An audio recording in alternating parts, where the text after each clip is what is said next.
Hello à toutes et à tous, c'est Xav sur Pépitor, j'espère que vous allez toutes et tous super bien, que vous avez passé une bonne semaine, et puis on se retrouve comme d'habitude pour notre petit rendez-vous du week-end, pardon, consacré à l'analyse technique des marchés, et puis la liste d'actions comme d'hab que je suis et que j'actualise un petit peu au quotidien.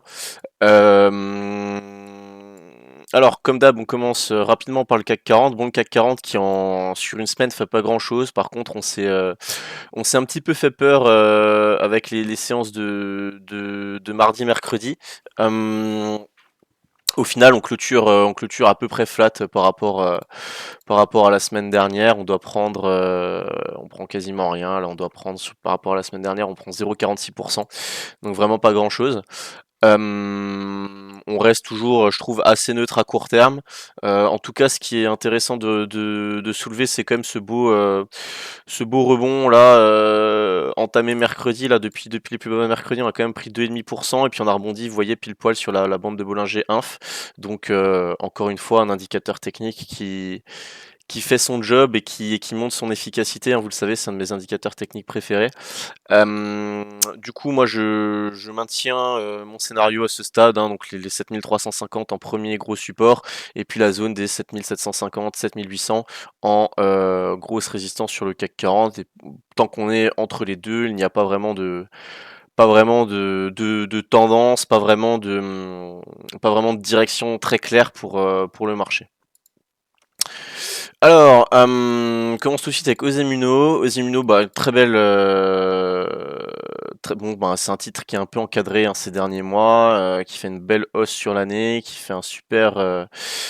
Qui a un beau graphique là avec un joli biseau ascendant. On fait une super bougie là ce vendredi avec beaucoup de volume. J'ai pas vu passer de news particulière, donc c'est plus que positif, hein. Je pense que c'est surtout le marché qui commence un petit peu à payer les belles news des derniers mois sur Osemuno, parce que c'est vrai que je trouve, bon, je suis pas le seul à le dire, mais que peut-être que la valorisation du dossier était quand même relativement faible par rapport à ce qui avait été déjà, voilà, par rapport aux récents avancements du groupe, on va dire, et des développements cliniques qui ont été validés, etc. Bref, en tout cas, le dossier, bah voilà, qui repart là, qui finit quasiment la semaine sur des plus hauts, enfin qui finit la semaine sur des plus hauts annuels en clôture, en hebdomadaire. Voilà, mais on a fait 9,95 au plus haut dans la journée, on finit à 9,83. Donc une très belle bougie avec des beaux volumes. Moi, vu la config technique, je vais vous le dire tout de suite, là, on casse le biseau à la hausse, on fait une belle bougie avec des gros volumes, on casse les anciens plus hauts annuels là, du 9 octobre, on sort des bandes de Bollinger en daily, on sort des bandes de Bollinger en hebdo, et on est aussi hors bol en mensuel, pareil, toujours avec des gros volumes. Moi j'aurais quasiment envie de, alors là c'est bémol, hein, mais j'aurais quasiment envie de, bah, si vous avez pas de titre et que vous voulez, voilà, tenter peut-être quelque chose sur un dossier qui a encore du potentiel, je pense que ça peut vraiment se tenter sur ces niveaux-là par rapport aux signaux techniques haussiers qu'on a à l'heure actuelle. C'est juste dommage qu'elle ait pas allé chercher là dans sa conso bah, même de cette semaine là, mardi, mercredi. C'est juste dommage qu'elle ait pas allé chercher sa moyenne mobile 20 période. Ça aurait été un point d'entrée parfait. Donc voilà, après c'est sûr que là, il faut pas y aller avec une taille de ligne comme vous avez l'habitude de faire, mais si vous voulez un petit peu tenter quelque chose, je pense que ça peut toujours se faire sur Osemuno, et derrière, je pense qu'on peut se mettre la barre des 9,25 €, 9,30 € comme stop. Médian Technologie, il s'est passé exactement ce qu'on avait un petit peu ce qu'on avait un petit peu l'hypothèse qu'on avait faite la semaine dernière plutôt, avec bon bah on se disait, voilà, le titre avait cassé cette MM200, c'est sorti des bandes de Bollinger par le bas, avait cassé sa zone des 4,80, des 3,90. Et ce que j'avais dit, c'est que les marchés, ils aiment bien jouer avec le cerveau des investisseurs, avec la psychologie des investisseurs, et ce serait pas étonnant qu'on ait une fausse, pour moi, qu'on ait une fausse cassure par le bas. Dans un premier temps, j'avais dit du coup que le dossier m'intéressait plus, hein, dans un premier temps. Et puis là, bah voilà, toute cette semaine, on a rebondi, on a repris, on a encore accentué la baisse un petit peu lundi, et puis au final, on a repris quasiment 20% par rapport au plus bas. On revient dans l'ancienne grosse zone de support, on a repris la même 200, on a repris la même 20, et puis là on est en train de casser la résistance oblique baissière qu'on avait tracée ces dernières semaines. Est-ce qu'en hebdo, j'ai pas regardé, est-ce qu'on a repris la même 20? En hebdo, on est quasiment repris la même 20 hebdo. On a eu des volumes un peu... une petite reprise des volumes en hebdomadaire cette semaine par rapport à la semaine dernière. Moi vraiment, je serais pas surpris... Je serais pas surpris qu'on arrive à repartir et qu'on arrive à accélérer direction dans un premier temps 4,50, 4,60 et 4,70, ouais, même 4,60, 4,70, et après pourquoi pas les 5,30 €. Difficile d'intervenir sur ces niveaux. Pourquoi pas, si vraiment on a un signal lundi au-dessus des 4 € des plus hauts là de la semaine, au-dessus des 4,15 €. À voir. Je pense qu'il faudra un petit peu, là où on voit qu'il y a les bandes de Bollinger qui sont encore, surtout la supérieure, qui est en train de rebaisser encore un peu, là, qui se réoriente à la baisse. Donc je pense qu'il faudra juste attendre encore un petit peu, euh, histoire d'avoir une config technique un peu plus claire. Sinon après, bon, moi, pour moi, le gros signal que j'aurai à terme, hein, c'est, je pense que si le jour où le titre, on n'y est pas, hein, il y a encore du potentiel avant, mais vraiment, le signal qui serait très clair, alors on peut trader le titre entre, mais le signal qui serait très clair pour moi, c'est la cassure là, une validation des 4,55, 4,60 là en daily qui donnerait vraiment le tempo pour la suite. Alors Veralia, ça fait un moment qu'on n'en a pas parlé. Bon, moi, quand même un titre que je continue d'apprécier sur à long terme. J'ai du mal à ne... Enfin voilà, Veralia, bon, c'est le leader français, l'un des leaders en Europe et l'un des leaders mondiaux de l'industrie du verre. Pour moi, je vois ça quand même comme une industrie d'avenir. Alors ok, ils ont eu tendance à un petit peu décevoir ces derniers semestres, en fait, depuis une grosse année, hein, voilà, le titre a commencé à décevoir à partir de septembre 2023. Quand même à noter que on a perdu quasiment plus de 40% depuis les plus hauts de l'année dernière. Euh, donc bon, il y a bien un moment où la purge s'arrêtera, parce que bah, Veralia reste un dossier qualitatif malgré les déboires récents. Après, bon, voilà, les marchés fonctionnent toujours par excès, hein, excès haussier, excès baissier. Donc, je serais pas étonné à terme qu'on ait un excès baissier, puis le jour où et qu'on ait un dossier qui puisse se redresser, reprendre 30, 40, 50% sur un ou deux bons communiqués. En tout cas, là, le truc que je voulais noter techniquement, c'était que on avait cassé par le bas là, la semaine dernière, fin début octobre, ce range là qu'on avait tracé entre 25,50 et 27 €, 27,50 €. Et puis là, on est en train de faire le pullback. On fait le pullback, c'est magnifique. Et donc là, ce qu'il va falloir chercher à observer, statistiquement, statistiquement, c'est très propre pour que derrière on puisse rentamer une descente. Mais on aurait un bon signal si on arrivait là tout de suite lundi mardi à reprendre la même 20, réintégrer le range. Après moi c'est un titre qui vraiment m'intéressera au-dessus des 27,50 plutôt. Mais vous avez quand même le plan et ce qui est intéressant à notifier de manière euh, pédagogique sur le titre, voilà, juste dire bon, c'est une cas de figure qu'on observe environ 70% du temps quand il se produit. Et que derrière les statistiques militent en faveur d'une poursuite de la baisse, mais je serais pas étonné que Veralia arrive à réintégrer son range. Médincelle, voilà, finalement, elle a enfin réussi à rebondir, entamer un rebond là sur la zone des 15 €. Bon, nous on se disait, je la voyais, voilà, le support avait été maintes et maintes fois testé. Je la voyais peut-être aller un petit peu plus bas, peut-être chercher les 14 €, voire même, pour moi, vu l'année que le titre fait, il n'y aurait rien eu d'alarmant. Au contraire, ça aurait été une opportunité exceptionnelle d'avoir le titre qui revient à proximité des 13,10 et de sa moyenne mobile 200 périodes. Vous voyez, ça aurait coïncidé avec une grosse zone de support.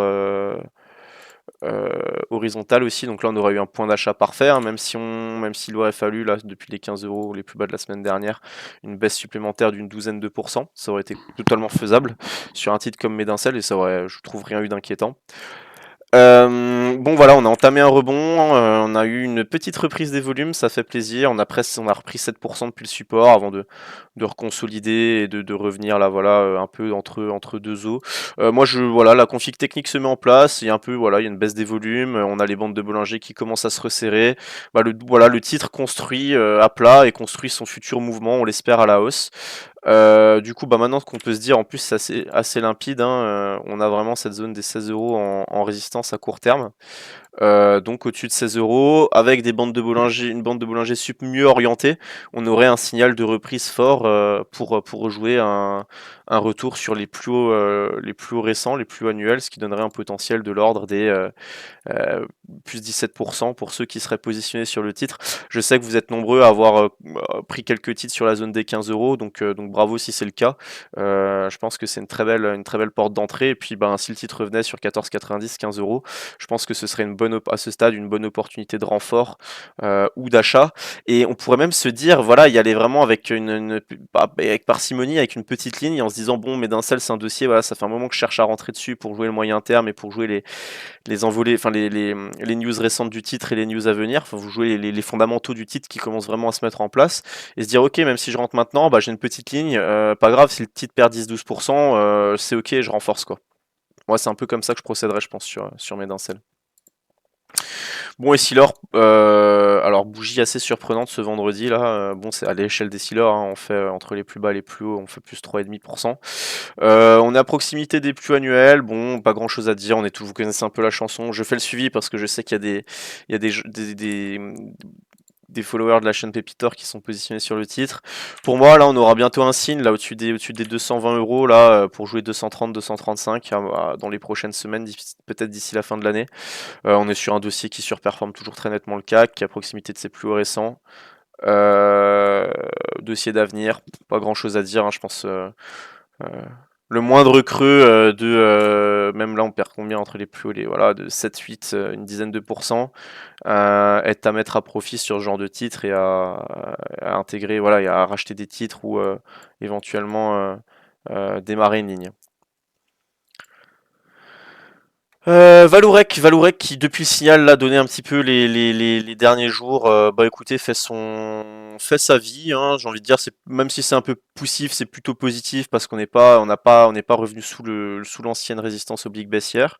Donc moi je vise toujours là toujours les 4. Alors si vous êtes rentré sur cette zone là en anticipation, bah, il y a toujours les 14,35 14,40 le dépassement pour tenter un renfort ou un achat si vous n'êtes pas dans le cas de figure où vous avez déjà des titres en portefeuille. Et après, le premier objectif, ce sera les 15,30 €. Et derrière, plus si affinité, à savoir que les résultats seront. Le T3 sera publié le 16 novembre, si je dis pas de bêtises. Je peux regarder tout de suite. Si ça vous intéresse, je vais le faire, comme ça je vous donne la date exacte. Donc les résultats qui sont quand même souvent un élément de volatilité pardon, sur Valourec, même si la société communique quand même toujours on sait plus ou moins à quoi s'attendre de trimestre en trimestre, on a toujours des perspectives qui sont publiées, etc. Voilà, le 15 novembre, pardon, donc le 15 novembre, je sais pas si c'est le 14 au soir ou le 15 au matin, ou le 15 au soir du coup. J'imagine que c'est le 15 au soir. Ou quoique non, 15 au matin. Valourec publie toujours le matin.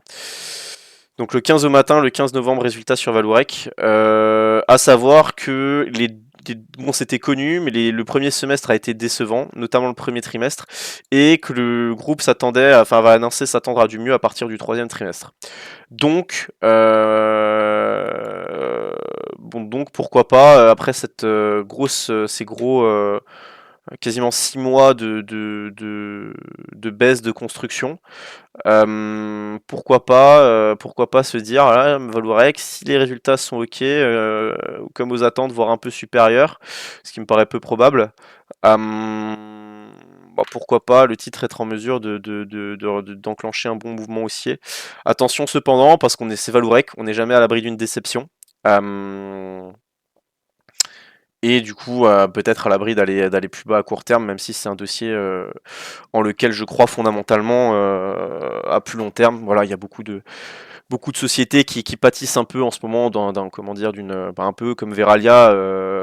Voilà, ça fait un an que c'est pas top, ça peut être un peu cyclique, mais bah, ça finira par se redresser parce que bah, c'est les leaders d'un secteur qui finira par repartir quoi.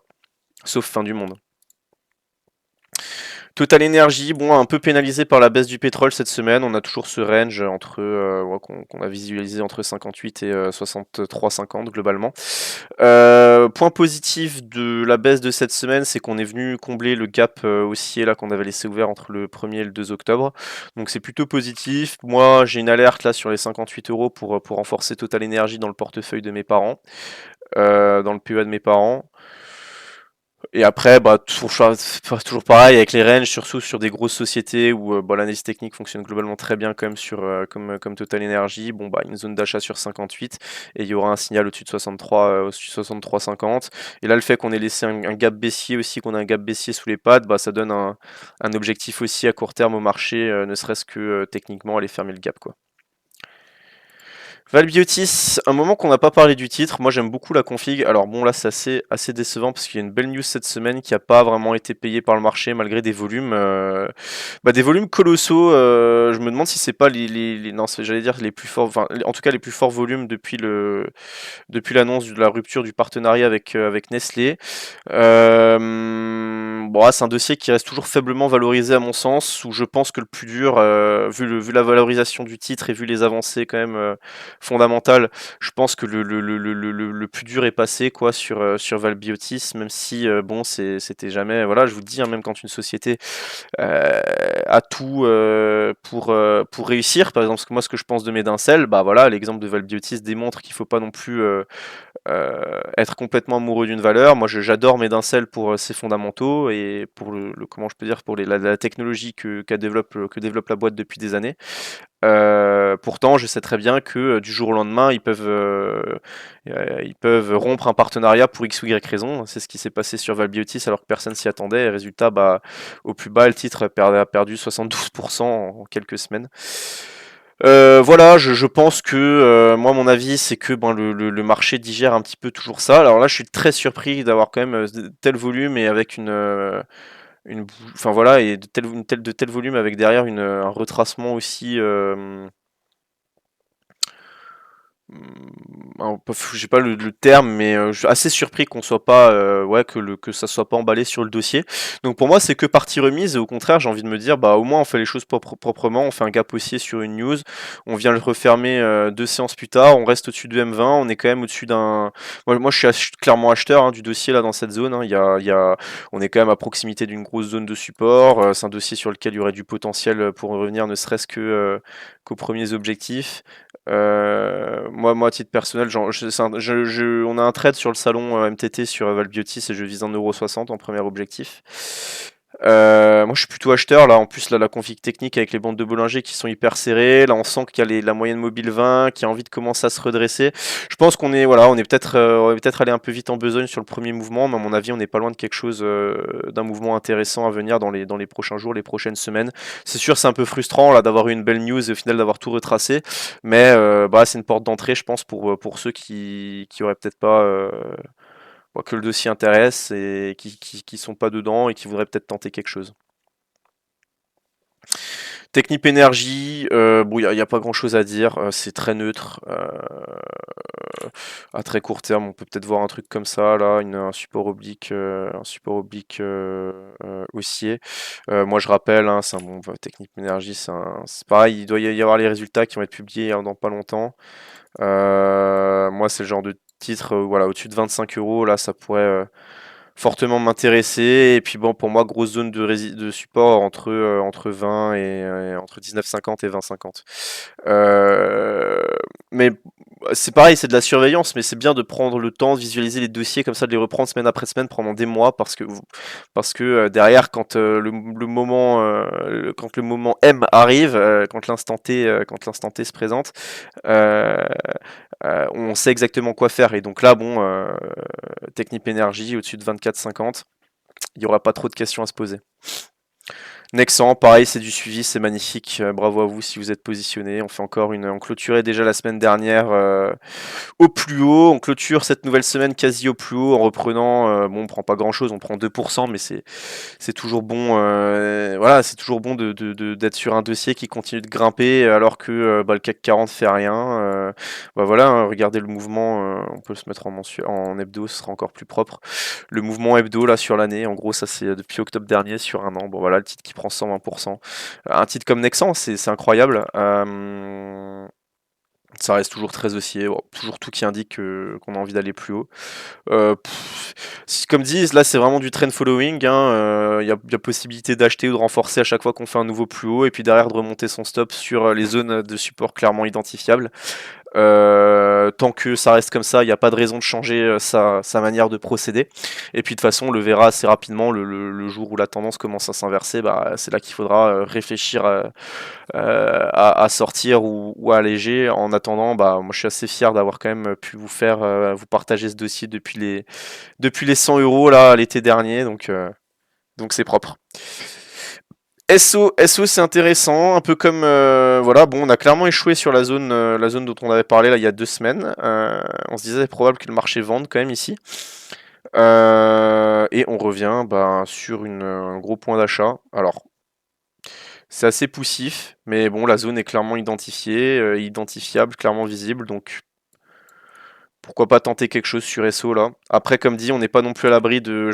C'est déjà le scénario que j'avais le mois dernier, enfin avant.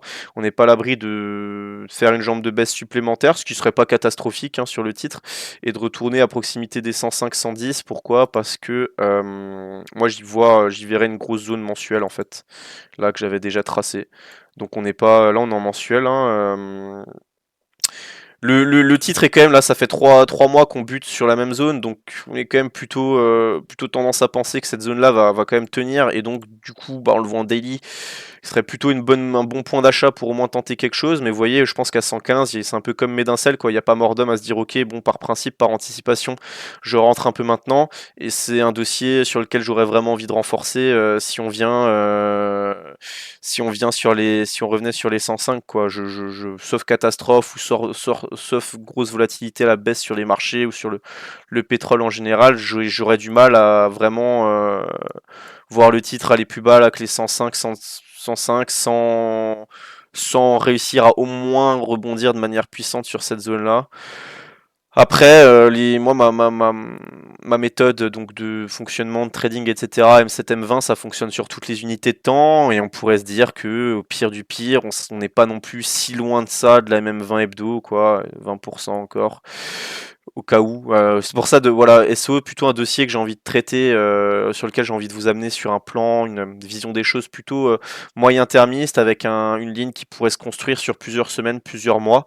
En tout cas, c'est quelque chose, sur un titre comme SO, c'est quelque chose qui moi me paraît totalement concevable d'avoir quelques titres ici par anticipation si vous cherchiez à rentrer sur le dossier aux alentours des 115 euros, et de vous dire voilà, je me laisse de la marge pour renforcer si on vient sur 105, voire même si on revient sur la même 20 mensuelle. Et si et seulement si on fait ça, derrière je commence à chercher une invalidation à mon scénario.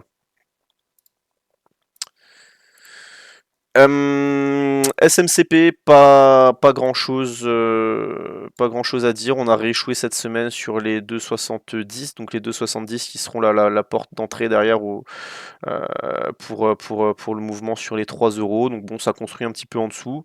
Nous, on a allégé sur les 2,70 avec le salon MTT. On était rentré pour l'anecdote, on était rentré à 2,34 vers ici, la fin septembre. Mais l'objectif final reste toujours d'aller quand même sur la zone des 3 euros. Donc voilà, là ça construit. Pas grand chose à signaler, c'est un peu calme, on va pas se mentir, la bourse française il se passe pas grand chose. C'est aussi pour ça que des fois faire toutes ces vidéos semaine après semaine, il y a des semaines où c'est un peu, il y a moins de choses à dire, c'est moins stimulant de faire la vidéo, mais on le fait quand même. Par contre, tu auras un signal au-dessus de 2,70, 2,72 là pour les traders, pour tenter un potentiel d'une dizaine de pourcents supplémentaires en direction des 3 euros. Bah, comme toutes les pétrolières, Morel et Prom un peu consolidé cette semaine. Alors le seul bémol, c'est que c'est la seule qui est pas venue fermer son gap, donc c'est aussi un signal de force, hein. Ça veut dire que le marché est plus attendu, enfin voilà, que y a plus d'acheteurs sur, enfin que c'est une valeur qui tient mieux, quoi. Moi, à titre personnel, j'ai quand même une alerte sur les 4,85€ là sur Morel et Prom. Après, à très court terme, j'y crois pas trop parce que bon, elle a quand même, même par rapport à un comparable comme Total Energy, bah, on voit que Morel, sur les 4-5 dernières séances, a quand même réussi un peu plus rebondir. On tient la même 20. Il manquait pas grand chose pour aller fermer le gap cette semaine, c'est dommage. Pour moi, voilà, c'est soit on revient sur ces 4,95, 4,85, soit sinon il y aura un signal au-dessus des 5,55€. Pareil, dossier sur lequel il faut pas se précipiter. Là, je suis d'avis on est un peu au milieu de nulle part. Je suis d'avis de laisser un peu le titre travailler avant d'avoir une idée plus claire de quoi faire. Eramet, résultat décevant, T3 décevant publié cette semaine. Bah, ça n'a pas manqué, hein, du coup, bam, hein, comme souvent. On fait -13 et puis derrière, on continue de baisser.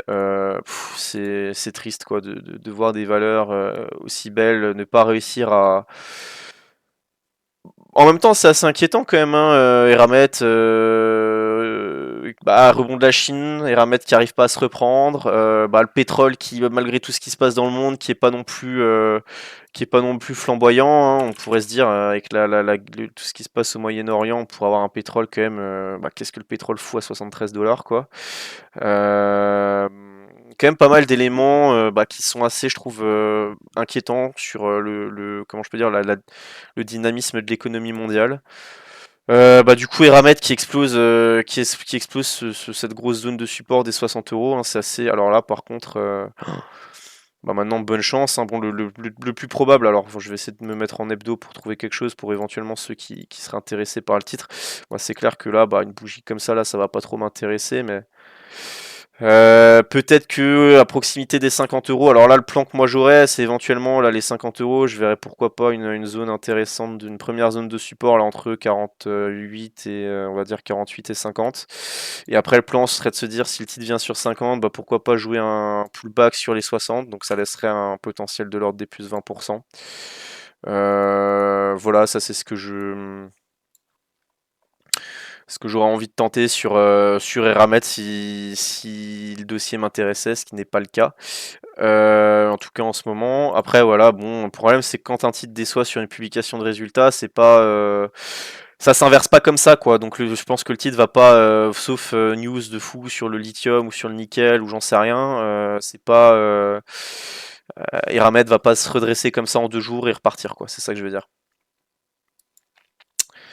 Airbus qui continue d'impressionner, hein, qui fait de nouveau une super semaine, super mouvement d'ailleurs. Un peu, vous voyez, c'est ça qui est chiant, quoi. Fausse cassure de range, puis après, bon, voilà, bah il y a le timing de Boeing qui sort un communiqué dégueulasse et du coup bah ça profitait Airbus, donc bah on était 2-3% sur le support, sous le support pardon, et puis on repart et on prend 12% en ligne droite, donc on revient sur une. Donc voilà, hein, moi si vous étiez positionné sur Airbus et que peut-être vous étiez pas fait sortir là, voire même que vous avez acheté à proximité des 127. En théorie, un dossier comme Airbus, là, enfin c'est vrai que si vous l'avez acheté à 127 là sur le support qu'on avait identifié, normalement vous n'êtes pas sorti à moins 2%. C'est un titre sur lequel vous êtes un peu plus large. Euh, Voir que vous voulez votre plan est de renforcer, comme on le disait, si le titre venait sur 120 puis sur 115. Donc, en théorie, si vous êtes dedans, bah, le premier objectif technique que moi j'aurais, c'est cette zone des 150€. Avec le gap à venir fermer, là, le gap post profit warning sur Airbus. Bon, en tout cas, ça reste. Bah, écoutez, on va pas se plaindre hein, d'un dossier qui rebondit. Moi, j'adore Airbus. Je suis un fan vraiment de Airbus. Voilà. Donc bon, à ce stade, c'est clair qu'il n'y a pas grand chose à faire. Je serais peut-être pas acheteur là au-dessus sur le dépassement des 143 parce que je trouve que voilà, là on serait plus dans le cadre du signal d'achat pour jouer un mouvement en mode swing ou intraday en mode trading et je pense que le potentiel de gain serait quand même pas suffisamment intéressant à très court terme. Donc pour l'instant, je serais d'avis de si vous n'êtes pas sur Airbus à ce stade, il n'y a peut-être rien à faire. Si vous êtes dedans, bah si vous êtes trader, peut-être alléger sur 148 si on y va. Sinon, essayez de vous laisser porter le plus loin possible à moyen long terme. Too Crazy qui est toujours qui a tenté encore une fois cette semaine là de passer. Donc là c'est vraiment cette résistance oblique baissière qui capte un peu les cours là malgré les volumes. On a de nouveau pas réussi à passer. Donc on sait là gros signal le jour où on arrive à valider les 3 en clôture en daily pour viser derrière les 4,30 et pourquoi pas en objectif secondaire les 4,60. Donc ça donnerait un beau potentiel de gain quand même de l'ordre des plus 15% à court terme. Après l'idée serait aussi de revenir sur les 5,15 € les plus annuels. Ouais, c'est un dossier qui continue de bien tenir, qui voilà désormais a trouvé sa MM200 et commence à travailler autour pardon. Et donc bah là la résistance oblique baissière est très claire, hein, donc vraiment pour moi on aurait un signal là la semaine prochaine si on arrive enfin à passer cette zone là. Et je termine avec Lama Group qui a fait une bougie dégueulasse, qui a perdu plus de 20%, plus de 20% vendredi. Alors j'ai pas du tout, c'est vrai que vendredi j'étais pas trop donc hier j'étais pas trop dispo, j'ai pas trop suivi les news, etc. À part bon les quelques valeurs que j'ai en portefeuille, type Medincel ou Ose. Donc je regarde juste si est-ce qu'il y a une news qui est ok, apparemment il y a une visioconférence le 17, donc hier on était le 18, donc c'est ce qui a dû ok.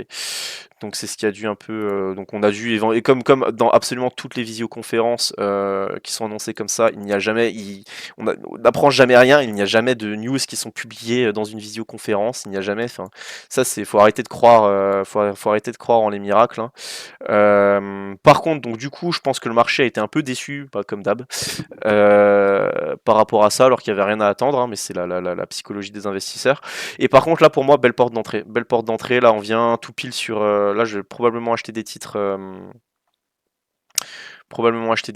lundi à l'ouverture sur Lama Group. Là, pour moi, la MM200, là, c'est propre. Là c'est très propre. On est... avec l'idée, ce sera si on va un peu plus bas, se dire j'ai rien, si on perd encore 10% supplémentaire, je renforce. Donc pas une grosse ligne. Et par contre derrière, est-ce qu'il y a quelque chose à dire en hebdo? Non, on voit qu'on n'est pas loin du support au cas où. Ouais, en tout cas, là, ma groupe là enfin, je trouve là très intéressante la bougie. Alors ok, la bougie est dégueulasse. Par contre, on est pile poil sur la même 200. Donc là, pour moi, un très bon point d'achat pour tenter quelque chose en mode anticipation sur la Magroup, hein. Évidemment, ça se retournera pas comme ça. Il faudra d'abord attendre les M7, les M20, etc. Donc, mais en tout cas, en mode anticipation, pourquoi pas tenter un tout petit truc là sur ces niveaux-là et se dire si on va un peu plus bas, je renforce. Voilà comment je procéderais sur le titre. Bon bah écoutez, j'ai fini pour terminer pour cette semaine. J'espère que la vidéo vous aura plu. Je vous souhaite à tous de passer un excellent week-end et je vous dis à la semaine prochaine sur Pépitor. Ciao ciao, c'était Xav sur Pépitor.